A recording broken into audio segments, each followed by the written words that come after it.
斯特国王子对战暗影黑鸟，究竟谁能笑到最后？这两位都是高手，斯特国王子一身装备全部都是最顶级的，黑鸟也不简单，是7大暗影刺客之一，曾经还是飞鸟门的掌门人呢。这两位要是打起来，究竟谁能赢？先来看看斯特国王子的战斗。最初想炸毁小鸡岛，但是被这里的居民阻止。毛小咪、汪峰和江主任他们都曾参与过战斗，达七与小飞机、梅花13后来也加入了。这一战相当激烈，阿七被一顿暴打，手中的刀也变得稀碎。13出手相助，挡下了斯特国王子的一击。第二炮是阿七将他推开，并以情比金坚7天锁将斯特国王子困住。13想去刺斯特国王子，但是身体被定住。阿七以气与剑做最后的斗争，直接刺穿了斯特国王子的身体，但是他的身体都是机械，心脏都是备用的，脚下的装备也很特别，能够切换成战斗状态。而黑鸟是前飞鸟门的掌门人，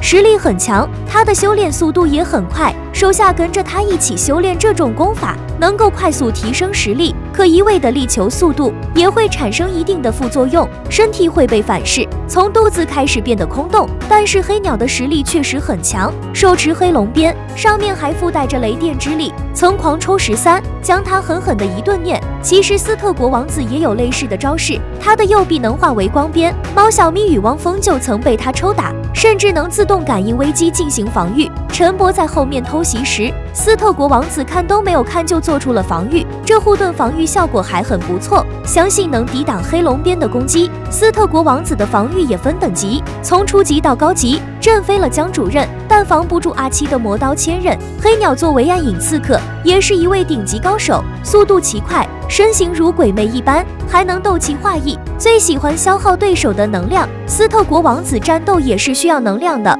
黑鸟肚子里的飞针应该能穿透斯特国王子的20级防御。斯特国王子还有激光炮，黑鸟虽然速度快，可他的防御应该很弱，如果挨了斯特国王子的激光炮后，他恐怕就扛不住了，毕竟他的身体本来就很虚。好了，这期的视频就到这里，喜欢的小伙伴点个关注，我是8片姐，下期内容更精彩。